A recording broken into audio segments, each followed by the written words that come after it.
Good afternoon and welcome all to this London Festival of Architecture digital event. I'm Ellie Mackenzie from Carrow Communications. The theme for this year is power, and today's discussion will be about learning from nature to empower structure. Later this summer, a new pedestrian bridge to provide secure access to the world's first dinosaur statues will open at London's Crystal Palace Park.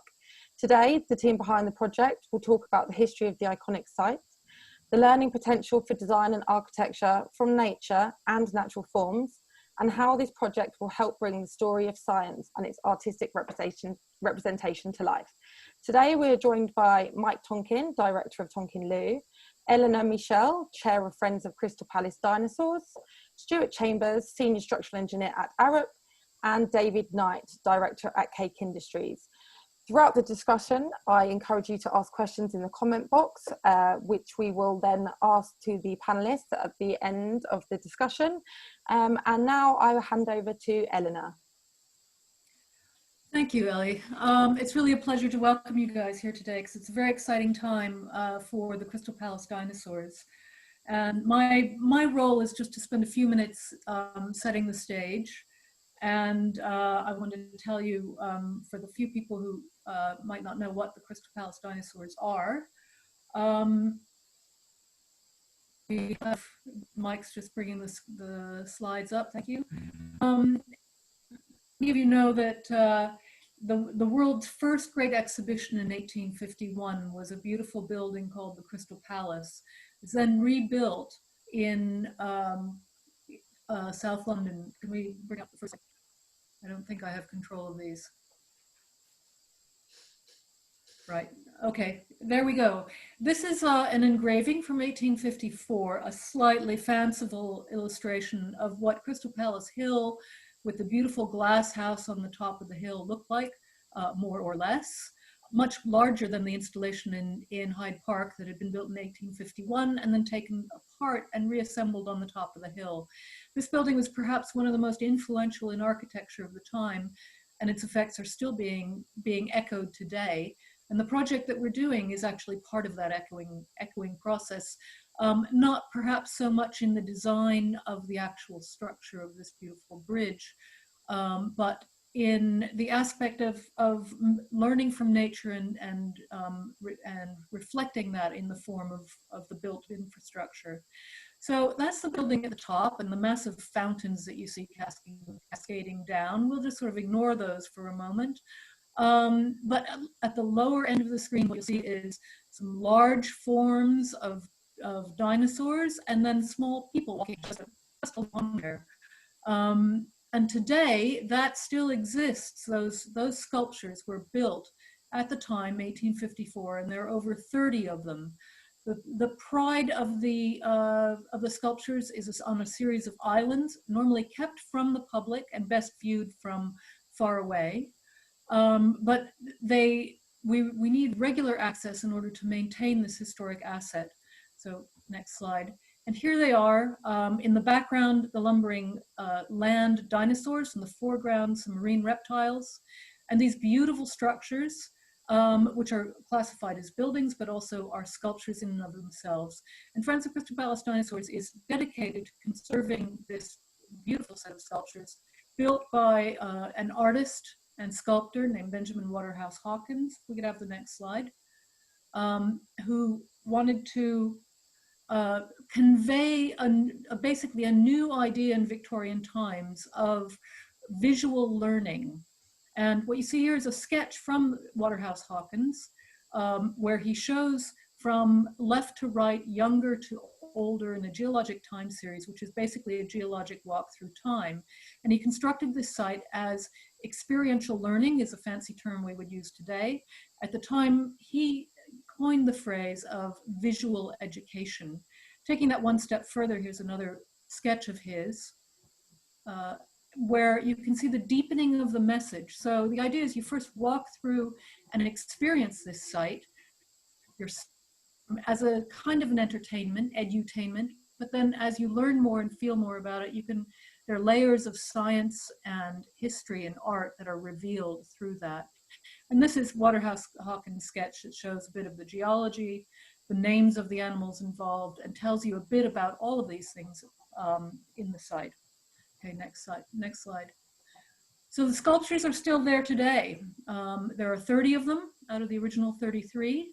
However, getting close to 170 years old, they're made of concrete and they require regular maintenance, and they tend to crumble if they have that. This is one of our conservators inspecting some of the damage that we noticed years ago when we first formed as an organization.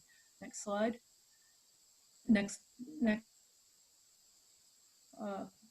Is it? Do we have a next slide? Okay, there we go. This is our photogrammetry team taking pictures of recent damage to the iconic megalosaur sculpture. Next slide. As part of our conservation monitoring. So once we've noticed that there are problems on the island, we have to actually get there and do some conservation work. Next slide. Is there next slide? Mike, are you? Yeah, I thought I was controlling it, but yeah. There we go. Here's some conservation work to also give you a sense of scale of these enormous structures. So there's work ongoing there, and in fact, somebody in the audience, I believe, is one of the people pictured in this slide here. Welcome, Mark Porter, conservator. Next slide, please. And we also want to inspire the next generation of conservators. So we want to outreach to tell people about why conservation work needs to be done, how it's done, the fascination of material sciences, and just have generally an interesting experience on the island. These are in structurally controlled access situations. Next slide.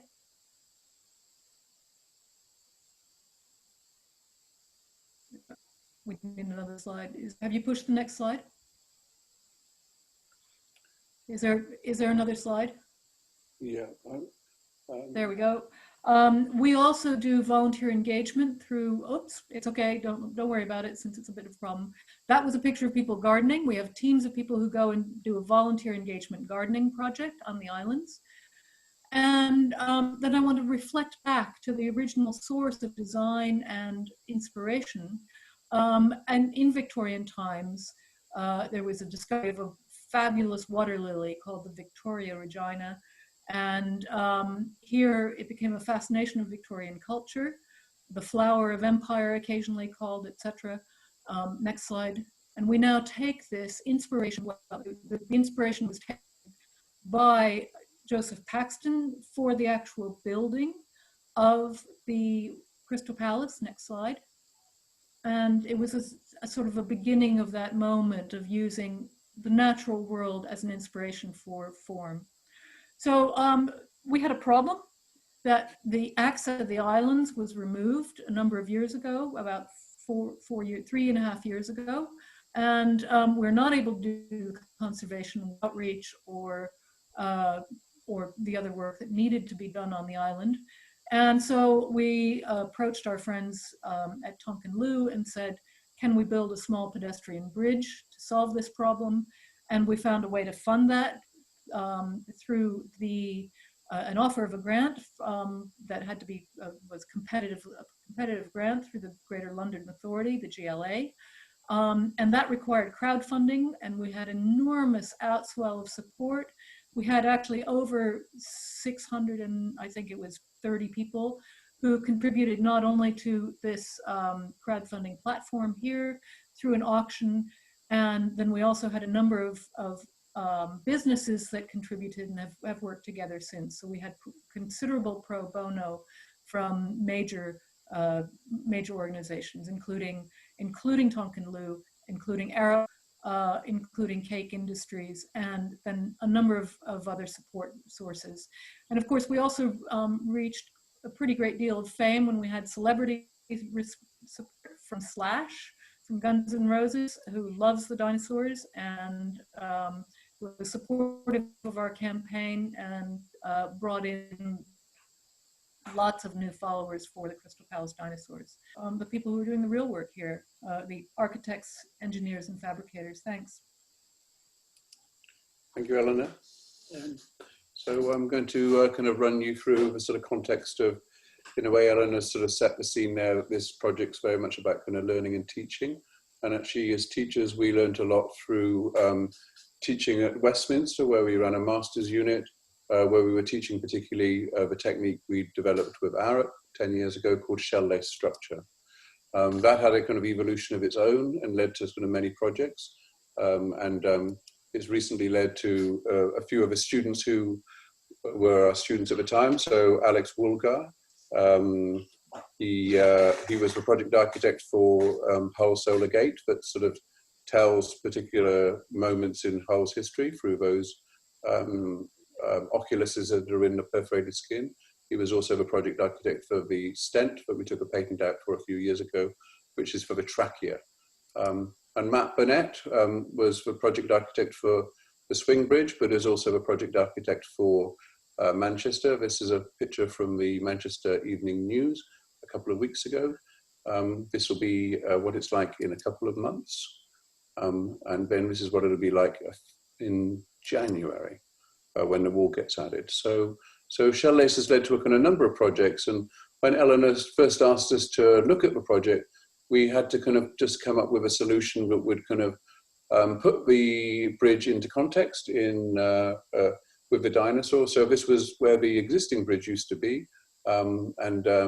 It could let people know that it was sort of leading to Dinosaur Island. And it also showed a kind of trap door in it, which was supposed to be the gate.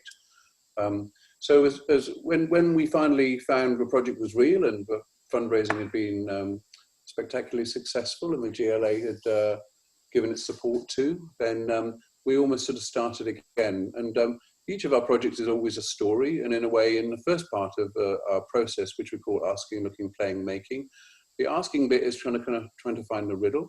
And in this case, the riddle was, how do we bring people to the island, and but with a bridge that isn't a bridge?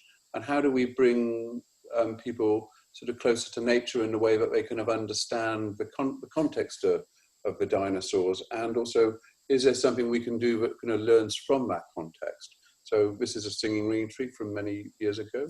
And that uses the wind to make a sound. So here, we decided that maybe the best place to put the bridge wasn't actually where the temporary bridge used to be. And so we looked at the site a little bit more carefully. In a way, for us, it was very important what Eleanor had said about the kind of technical context of the Crystal Palace. And also the transmitter mast is also a sort of a thing of elegance and beauty that's very important to local people. So there's definitely a kind of technological context, and definitely for us, the context of kind of nature and evolution. And so there was a logic into looking at the plan. And once we understood that the islands were laid out in a geological time, it raised the question, well, what came before the dinosaurs? And so it asked us the question, well, how can we get onto this island without making a bridge that is a bridge? How could it be something different? So we tried multiple options, which is what we always do. And one of those options, this one here, was a bridge that actually stayed in the water as if it was a fish. So, and that way we would make a kind of secure crossing. So the fish was kind of inspirational in quite a few ways to us. So one of the first ways is that a fish has a backbone. And so if you have a normal bridge and you have abutments on two sides, then you'd probably have two beams. But if you have a bridge that has just and it's going to be a bridge that swivels, it's going to have just one support, and that's in the middle. So in that case, it just gets one beam. And it makes sense for that beam to then become a torsion beam in a kind of triangular form. I mean, once you've made it, it makes sense that the beam sort of starts to follow the job it needs to do. So it gets bigger over the support and smaller at its ends. And then so that will give you a kind of a form. And it made sense that the bridge lifted up from the low banks and was higher over the center. So it gave us an arch in the center. So the compression ends up in the bottom of that arch and the tension in the top. And the triangular form made sense because you need less material for tension and more material for compression. And it also kind of followed the bending moment diagram. So going back to the fish again. So the beam, we have the backbone. Before the backbone, we kind of looked at the fish, and this is when we were kind of still looking at the idea of the gate. And when we looked at the gate, we said, well, we could kind of laser cut the gate and laser cut some pieces, a bit like a comb. And we said, well, what if we use a kind of the idea of the comb and take a comb and turn it three-dimensional, a bit like if you were making a Chinese lantern. So if you took a comb and bent one piece up, that could be the balustrade, and one piece down, it could be a strut, you could leave one piece that would be straight. So you have a kind of shaft on a comb and it becomes a bit like a beam, and the different teeth can then do different jobs that the bridge needs to do. So that's basically what we did with the kind of, we made a kind of comb. And what was good about this, it was a very thin sheet of steel, and it meant from one sheet of steel, you almost got the entire bridge bar the beam in the center. So if we take that beam and then put onto that beam the comb, the beam is a kind of double cantilever, and by adding 2 combs to it, we're adding 2 more cantilevers away from the beam. So all of a sudden we get a kind of filigree bridge that's made out of 2 combs on top of a beam, like a rib cage on top of a backbone. So we have this in cross section with a balustrade. And then the next thing we said was, well, what if we look back at nature even before the kind of earliest fish, there were kind of flatworms, and the flatworms and the earliest fish like a picara or a lancet, they move through the water by moving sideways, and that sideways movement actually gave energy, propelled them forwards. And that same energy, you can use the same kind of undulating form to actually make something stiff. As well as making something move, it can make something not move. So if you take a simple piece of paper, and this is something we learned from shell-laid structure, and you pull the top curve straight, then you get an undulation at the bottom. And if you fix the bottom piece, then actually you make something that's actually very stiff because it's locked in place. So when we're making things, we're nearly always making models. And I think this model took something like 20 minutes, and it just kind of confirmed that actually it made a very stiff structure out of straws and staples. So we then applied that idea of the undulation to the idea of the comb. So the comb meets the undulation, and all of a sudden the kind of bridge has its own sort of entity. It's become a kind of idea. And the way it works, just to explain that, is that if you put a load on a bridge, when you push, it's like a buttress, it resists it. But what happens is the ones that are slightly further along in the undulation, they become in tension and they kind of pull. And actually, if the opposite happens, if someone pulled on the bridge, then the opposite thing happens. So this plate we're managing to do here is just a 10mm plate, out of which we can make kind of 3 elements of the bridge. So it's incredibly kind of economical, and the plate is actually very thin. And we played a lot with the amplitude of these waves, and it made sense to put the biggest amplitude where the support was in the center, and the smaller amplitude where the bridge got narrower, where you get onto it. Because in a bridge, everybody always stops in the middle, and that's where they kind of have a look, and that's where you want to pass each other. So it made sense that the center of the bridge was wider and the end of the bridge was narrower. So the amplitude is the same proportion, but it follows as it goes down, it changes size. So the pitch changes as well, along with the proportion. So we have this as the kind of cross section, and then the balustrade is also a sort of laser cut piece, and that laser cut piece is also curving in plan and curving in section. And Stuart is going to kind of explain what happens to the balustrade as a kind of structural piece in terms of what it's doing, resisting the forces. So then the latest model we made was the one that we then exhibited at the Royal Academy, and we were lucky enough to win the material prize in last year's summer show. And that was photo etched from a piece of kind of 1mm aluminium. What we learned from that model, whenever you make a model, they're always out of date, because when you finish the model has taught you a lesson, but you're going to change it. So it's a little bit like evolution. You get there and then you move on. And this one told us that actually it was too complicated. There were too many undulations. So in a way, the whole process for us is a little bit like Darcy Thompson's evaluation of fish for different climate, for different conditions. Our bridge too has kind of been through an evolution, and it has evolved as those conditions have changed, and it's kind of reacted to what's happening on many levels. So I'm going to hand you over to Stuart in a second, but just we put back into context. So this is where the bridge is now, and a lot of you are wondering, well, how do you get to it? Well, the idea is that there's a chain, and there's a chain that leads to the bridge, and that chain is locked so that you can't pull the bridge to you or away from you. And in the middle, it has a stopper, and that stopper stops it rotating. So once you've unlocked it, you can pull it towards you, and then you can lock it in position so that when it's going to be used, people can use it freely without it worrying about it spinning off again. And Stuart's going to be able to tell you how many people can get on that bridge. But when the bridge is generally in this position, it's going to be kind of like something left in the water. And when it's open, which will be a supervised activity when the maintenance is taking place, where the children or school children or educational visits are going to be, then there'll be kind of supervised visits. So I'm going to hand you over to Stuart from Arup now. Hi there. So to answer Mike's question, Stuart, by the way. About 40 people can stand on the bridge. So it's designed for quite a load. And whilst being a very delicate looking structure, it is actually quite robust. So similar to Mike's description of the bridge, the story of how the structural diagram was solved was also somewhat of an evolution. Once it was decided that we wanted the bridge that swung on a central foundation within the water, we looked to other similar concepts for inspiration. One of those concepts were canal swing bridges.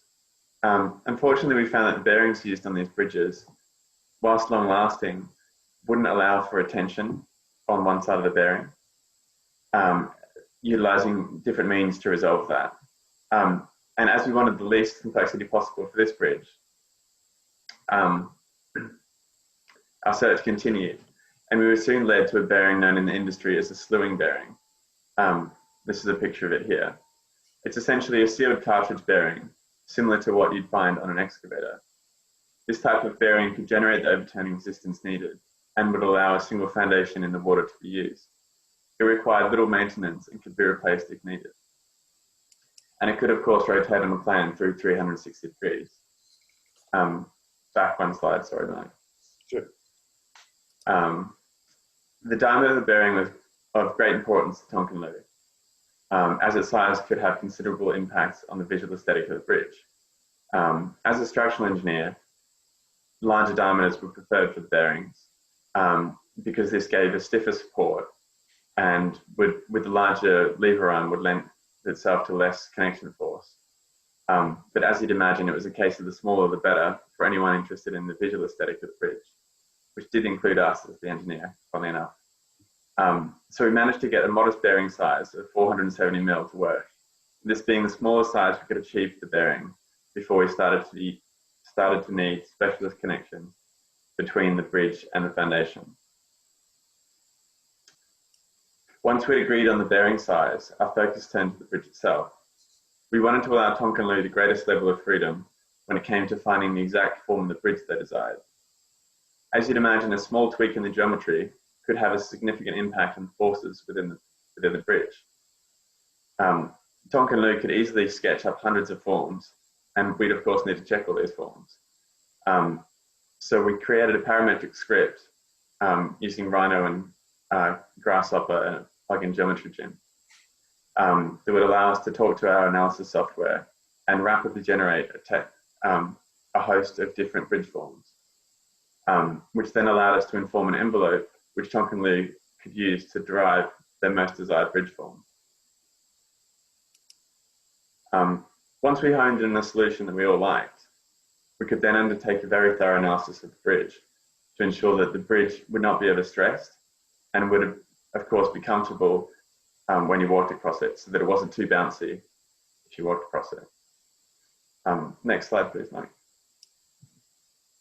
And so this is an image of one of those analysis models, showing the frequency of vibration that you get when you walk across the bridge.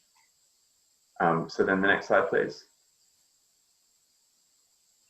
So the bridge relies on many members acting together to share the load. All the members are in fact extremely slender and could easily buckle, but only if they were loaded on their own. Like the spokes of a bicycle wheel, the members of the bridge all act together, allowing very high resistance to be achieved. When we undertook these parametric studies, we found that the smaller we could make the members of each individual member of the cone, the smaller we could make those, the more members we could fit per meter length of the bridge, and the overall strength of the bridge would actually go up, converse to what you might think. Conversely, if we used larger members, we couldn't fit as many members per meter length of the bridge. And we found that actually the force from loading, for instance, someone pushing on the handrail or someone standing on the bridge, would concentrate on individual members and cause that member to fail and therefore the bridge to fail. So because of this, we sized members as small as we could, to the extent just before the point where we'd start having issues of people, if they kicked it or jumped on a member, on a single member, that it would fail. So we tried to make the members as small as we could, so that it could act as much like a bicycle wheel in an efficient way. The structural principles of the bridge were actually quite simple. You can see here the diagram and cross-section. So essentially, people standing on the bridge generate a tension in the deck and a compression in the deck struts. And if you have more people on one side, like this, the torsion that results is taken in the central stiff beam, the spine beam. And of course, when people stand on the deck, they also generate a bending force in that member, just as you would if you stood on a plank of wood in a piece of decking.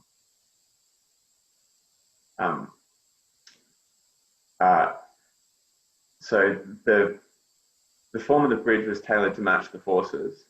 So you can see here the bending moment, which is the force that you get in the spine beam, is largest at the center, because that's where the support is. And as a consequence, we made the center of the bridge deepest and the ends of the bridge shallowest. Next slide, please.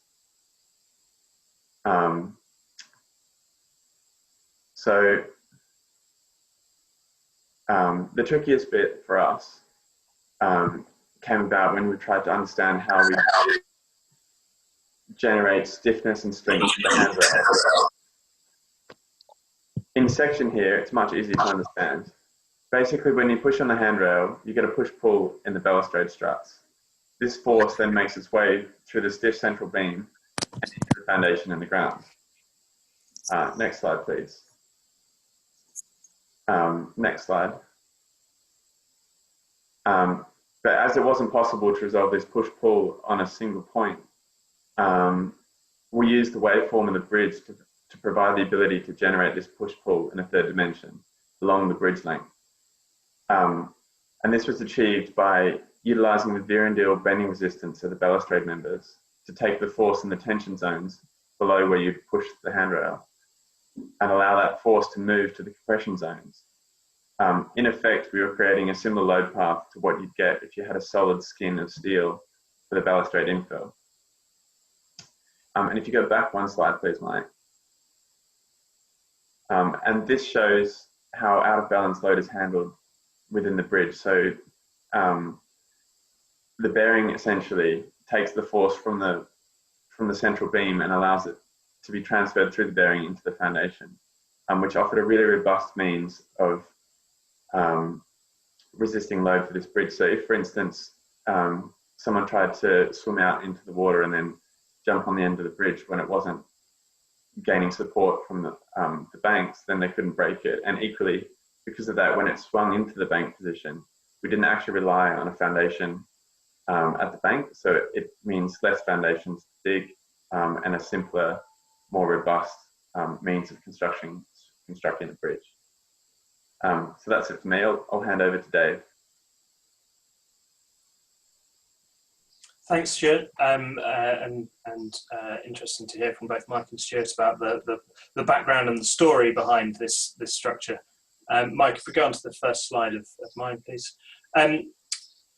Cake Industries is a fabrication firm, design and fabrication firm based very close to where the bridge is due to be installed. We're a mile and a half away or something, and one of the joys for us is being that close to the site. We're acting both as fabricator and as main contractor for this project, and it's been a really interesting project to get our teeth into and keep it going. One of the main challenges, having taken a design from Arup and Tonkin Liu, and one of the main challenges was to ensure that the bridge itself was simple to fabricate. A lot of work had been done before we were involved, but the impact of the fabrication process on that was something that we were able to help with. The key was to distill this design down into elements that could be manufacturable from entirely flat plate.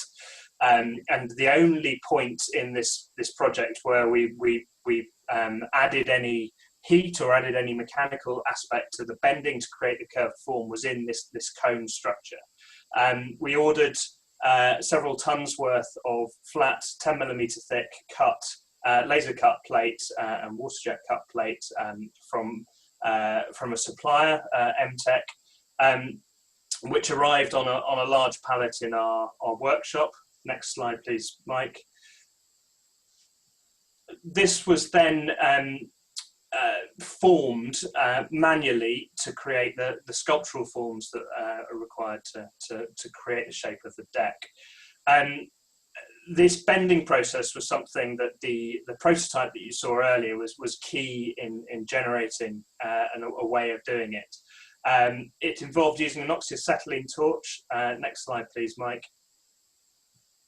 Which was used just to heat up the root of the bend.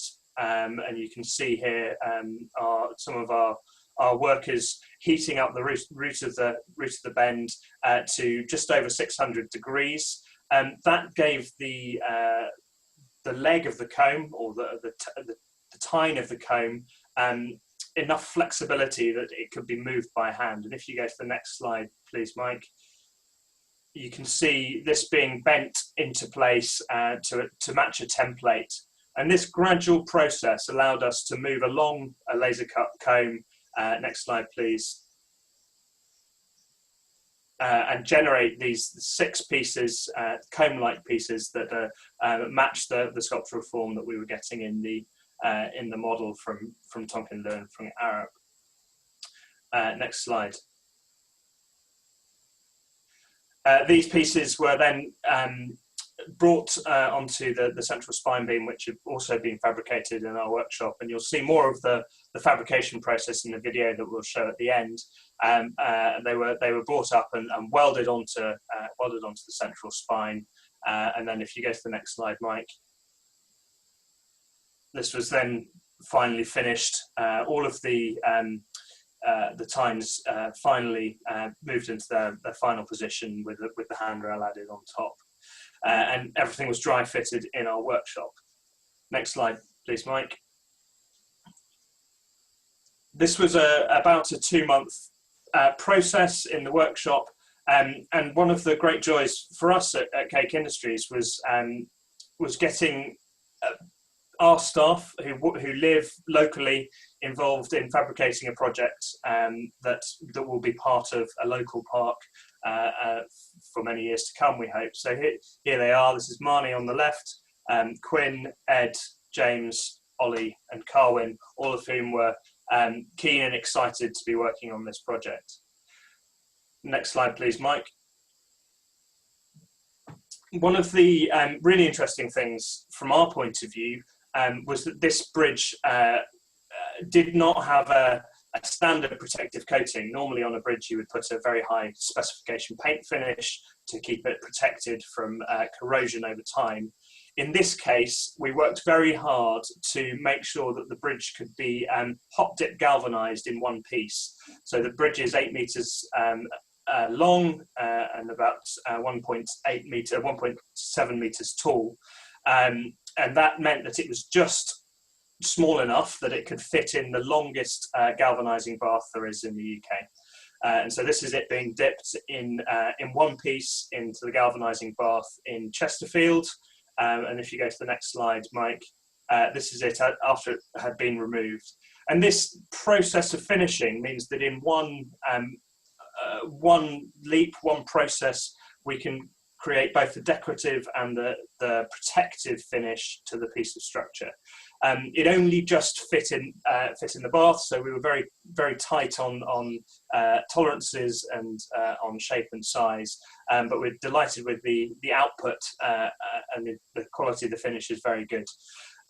This is currently where the bridge is sitting. It will be moved down from Chesterfield to site as soon as site is ready. Unfortunately, we are on a slight pause due to coronavirus at the minute, but we're hoping that over the summer we'll be in a position to install this bridge on the foundations that we're about to start putting in. Mike, I think if we can now put the video up, that's the end of our presentation, but it's an opportunity to take questions from the audience. Thanks for that, David. I don't know if you're able to share the video with us at all, Mike.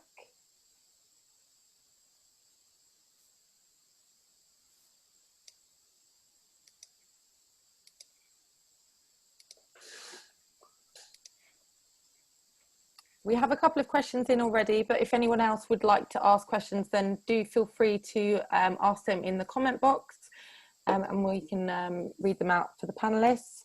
The first question we've got is from Rajinder Sodhi. Rajinder says, I live 90 seconds from the dinos and class them as neighbours. Very supportive of the bridge, but have some fears about the bridge possibly increasing vandalism of the structures. What strategies are being thought about in this area? So I guess that's a question either for you, Mike, or for Eleanor. I'm happy to start with that. Or unless, Mike, you want to talk about the security of the bridge itself, and then I'll provide a wider context. No, I think in a way, you know, what we've said about the bridge being locked, and then you can't get to the bridge unless you have a key to the padlock. And I'm sure it's going to be a mighty padlock. So over to you, Eleanor. Yeah, so there are a number of answers to that question.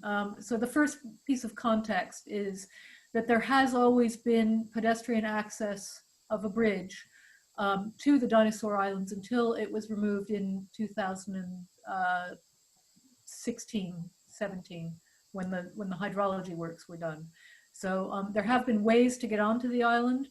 They have had various kinds of security in the past, like sometimes just a small gate.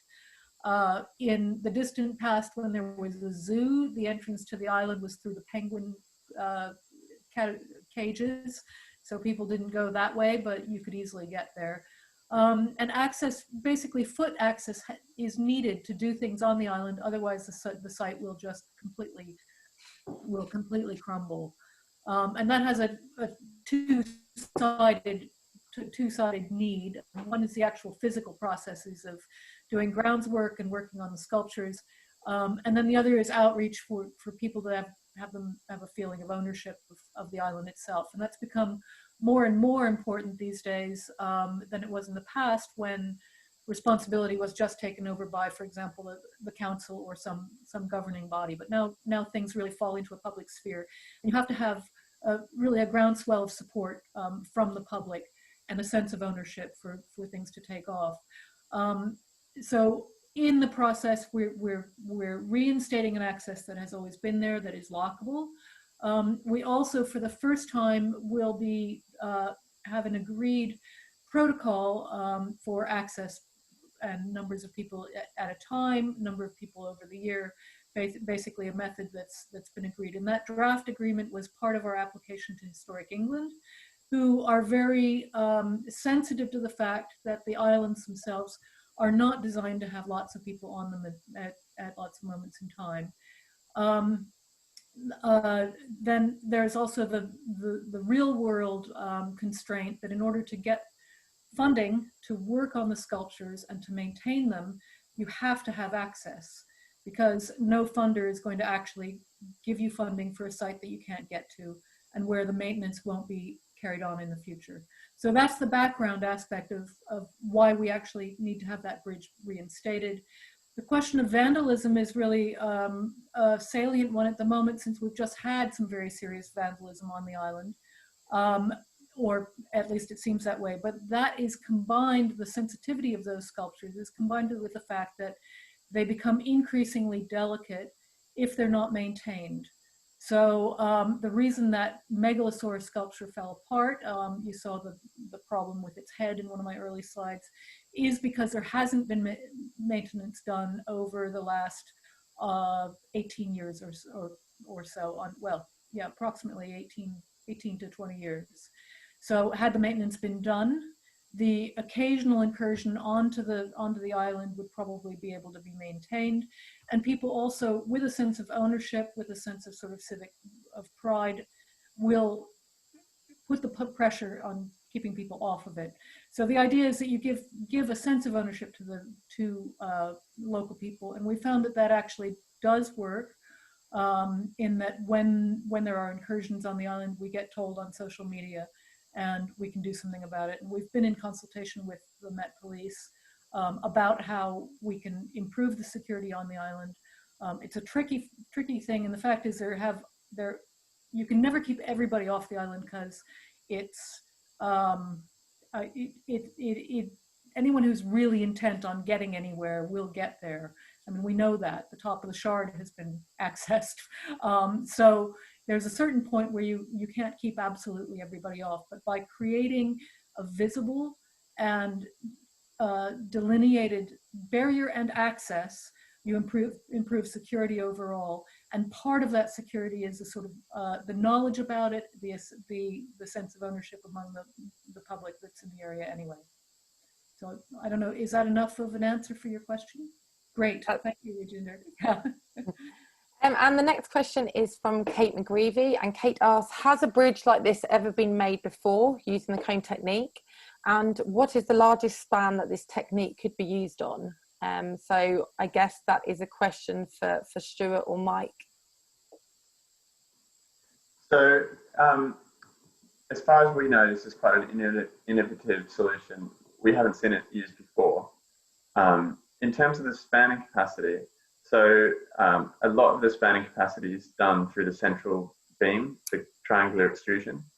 So if you wanted to make that big enough and deep enough, then you could span quite a way with that. In terms of the actual deck elements, they cantilever off that central support. So, you know, depending how deep you go, then they could go some way as well. The width of the bridge is about 2 meters and its length 8 meters. So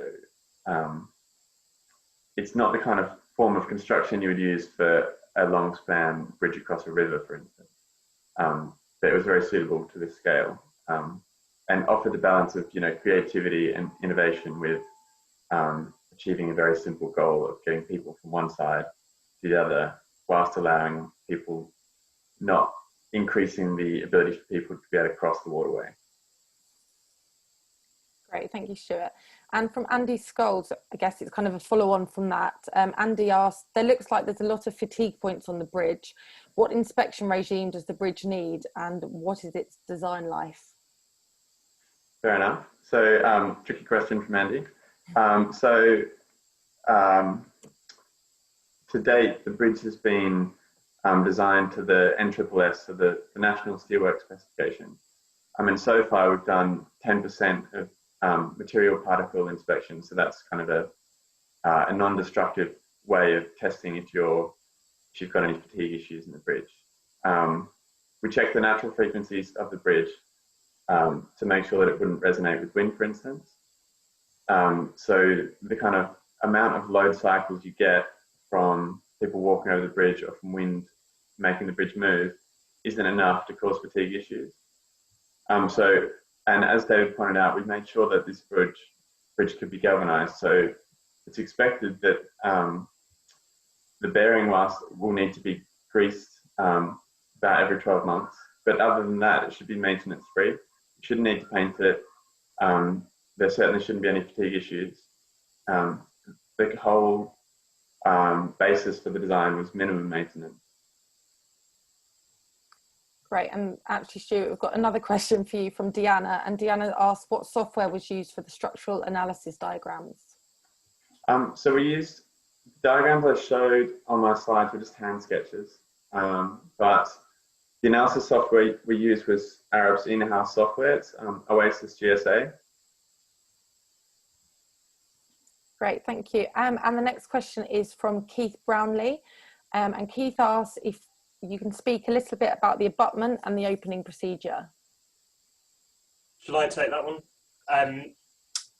The abutment on either bank is a very lightweight structure. It's obviously not taking any load in either position, so it's just a slight reinforcement of the bank to mean to end the path as you come up to the bridge and then you step onto the bridge.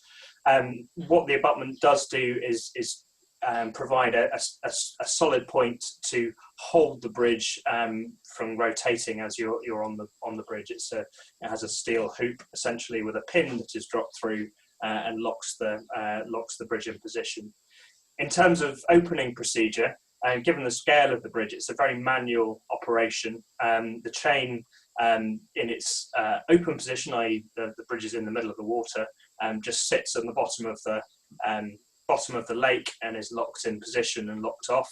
And then to open the bridge, or to make the bridge passable to pedestrians, you unlock the padlock, lift the chain out of the water and give it a tug. Given the lever arm involved, the actual force needed to do that is well within manual capabilities.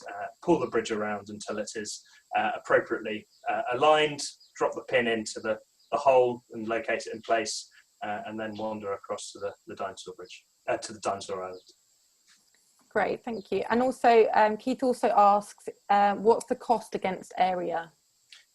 It's a rather a moot point on this. It's not very comparable to existing commercially driven projects, because we started with a very fixed budget, what was raised by the crowdfunding, and then everything else was donated by Arup or ourselves at Cake Industries and Tonkin Lou in terms of time.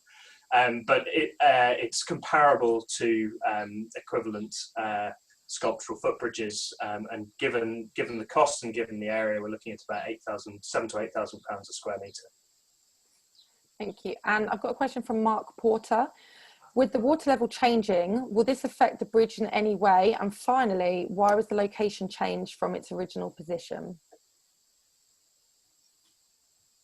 I can pick that up. I can pick up the water level if that's okay. The water level, the bearing for the bridge is designed so that it sits above the water level. Adjacent to where the bridge is, there is a weir, so we know where the maximum water level is, because after that level it will pour over the weir and into the lower lake. And the water will then descend from there, and you'll see more of the concrete pier in the middle of the water. And I'll let Mike answer the question about the location. Thank you, David. The original position of a temporary bridge is actually very close to one of the dinosaurs, and so we felt that the bridge there was going to be a planning issue, because it could be seen that the bridge would do harm to the existing historical setting. Also, that happened to be a longer span, so by moving it to the other end of the island had the advantage of making the bridge much shorter, so it was better for economy. It also was quite nice, but actually for school children, that was the beginning of geological time. And for us, that was a really important point too. And the whole idea of the kind of fish came first, and then reptiles and dinosaurs. So there was sort of several reasons for it. But it's also a more sort of discrete position as well. I think that is a good point as well. Great, thank you, Mike. And we've got a question from Catherine Schlag. Oh, sorry, yes, Eleanor? Has a point. Additional comment on the water levels. So the problems with the water levels in Crystal Palace Park overall have been identified by Historic England as a really large issue. And they've commissioned a hydrology survey that's ongoing now. For those of you who are local, you may have seen pontoons taking cores in the last few days. And the plan is to have a very large overview of the hydrological connections within the park, so that we can source the water better and make sure that it doesn't go to the low levels where it is now. And then we're also pushing to get the waterways dredged, and with the dredging that'll remove the risk. So in some sense, all of these projects will sort of be mutually supporting each other. And once we get a bridge in, it shows the commitment to all of that, and we can actually push forward and get the hydrological work done faster, and with more oomph behind it from the statutory organizations that need to take charge of those kind of things. So it's all a kind of a work in progress and mutually reinforcing. Great, thank you, Eleanor. And then the question from Catherine Schlag, she said, it's very fascinating. I just wonder about the floor of the bridge, how wide the gaps are, and whether dogs or children can easily walk across. Mike, if you're able to skip back a few slides, there's actually a shot with the flooring as shown. it's paused on my screen on a shot of the open bridge. So yes, I can understand the question.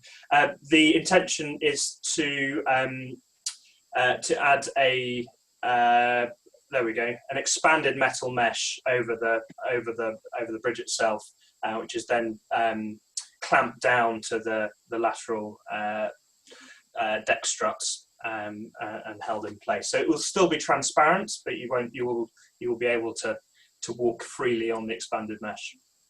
The expanded mesh also gives you kind of good grip for a wheelbarrow, so they're going to be going backwards and forwards. And another nice outcome is when, it doesn't show here, but there's some really lovely pictures from James that show the sort of shadows of the mesh on the beam, and all of a sudden they become like fish scales. Great, thank you, Mike. And then we have another question from Virginia. A question for Eleanor. Are there any plans for another auction? We really enjoyed the first one. Well, that's great news. Yes, there is, but probably not for bridge stuff. We're still trying to figure out how we're going to fix the megalosaur. And we had appointments yesterday, most of the afternoon with Historic England, and on Friday we have some more. And then in the cause of getting something done, whether it's a small scale or a large scale conservation effort, that's an ongoing thing. And we have had just a groundswell of support from the community. A lot of creative people have offered things that they've made for an auction. So we're getting geared up to do it. And if you're local, we might actually find you and see if you might want to help with the actual auctioning process, because it's a lot of work. So anyone who wants to pitch in on our next round of fundraising, do make yourselves known to us, because we're happy to bring more people on board. And it's really fun, but it's also really exhausting to do this kind of stuff. And I want to take the moment to make sure that there's recognition for the rest of the Friends team, Friends of Crystal Palace Dinosaurs. When we did the fundraising for the crowdfunding, it was basically a 3 to 4 month process.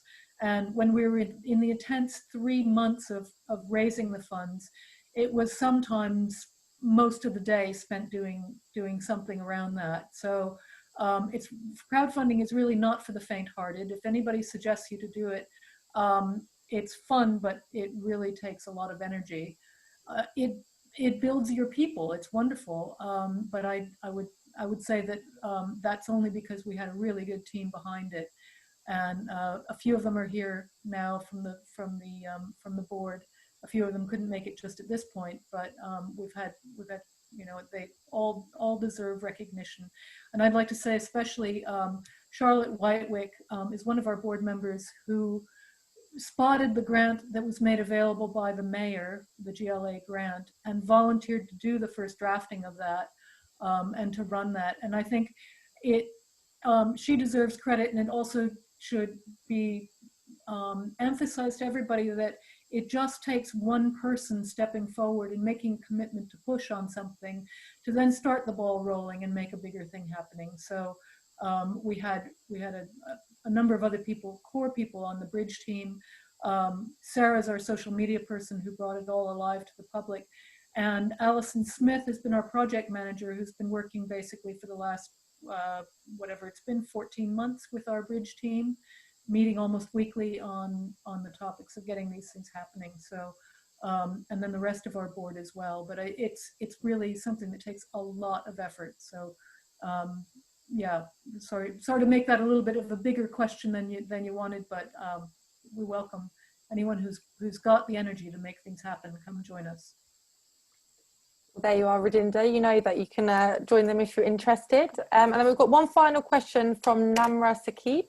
Namra asks, what are the methods for the internal damage detection of bridge structures? Yeah. So in terms of before the bridge is erected, as I pointed out before, we've done a material MPI test on 10% of the structural connections and where it's been welded or bent. So that can allow you to see if you've got any minute fractures within the steel, which could propagate into something serious. Obviously, it's past all those. And we have, of course, done 100% visual inspection on the bridge. So Dave and his workers and myself have gone around and checked that every weld, every bend on the bridge is satisfactory. The protective coating that covers the outside of the bridge, the galvanizing, has also covered the inside of the bridge. So if water was to make its way into the inside, it's protected against corrosion. So in terms of damage, it's either through rust or fracture, both of which have been covered. That's great. Thank you all so much. And I just guess one final question, which I think a lot of people will want to know, is when will the bridge be complete? I'll take that, and I unfortunately will give a rather unsatisfactory answer. We're pushing as hard as we can to get it in ASAP. I'm hopeful that by autumn you'll have a bridge to cross. If we can get it in earlier, we will get it in earlier. That's great. Well, thank you, Mike, Eleanor, Stuart and David. If anyone else has any questions, then please do feel free to follow up with us after the session, and we're happy to ask the project team. Great. Thank you all. Thanks. Thank you.